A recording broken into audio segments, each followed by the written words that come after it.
Well, there are signs that the IPO market is making a comeback. Today, auto battery maker A123 Systems soaring as much as 50% in its first day of trading. In fact, 50% at the close. Bloomberg's Tim Mullaney joining us now to discuss what's going on in what seems to be a warming up IPO market. First, got to talk about the issue today. Tim, why so much enthusiasm for this name specifically? Well, there's two things going on. One is the industry and one is the company.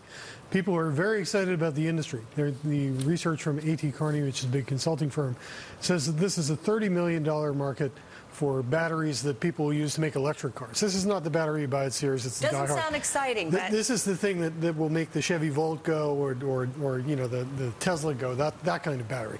And that market is supposed to become a $22 billion market within 5 years. It's 700-fold growth. The problem is that this specific company is considered to be as much as 2 years behind its competitors in technology, and that is not a comfortable place to be in. So you have people betting on the market. Whether they're betting correctly on the company is what is going to be played out over coming months.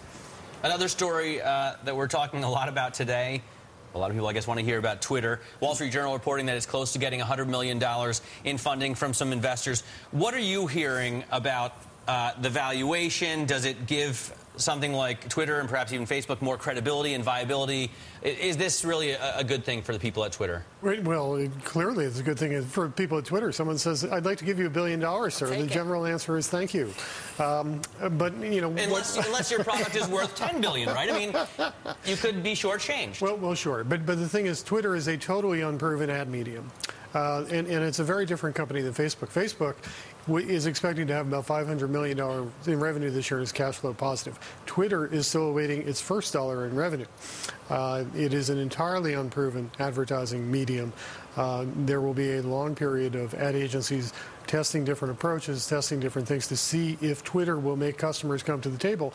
And only then will they know if they have a business as opposed to a fad. But there's a lot of venture capital money chasing these social networks. And we had Alan Patrikoff in here just a week ago, and he certainly is investing in some of them. I mean, you've been talking to a lot of venture capitalists at this point. I think you recently went to a group. Was it just yesterday? Yeah, I was down in Washington. Actually, the social networking, Alan is kind of an outlier because what he does is he makes very small, targeted bets.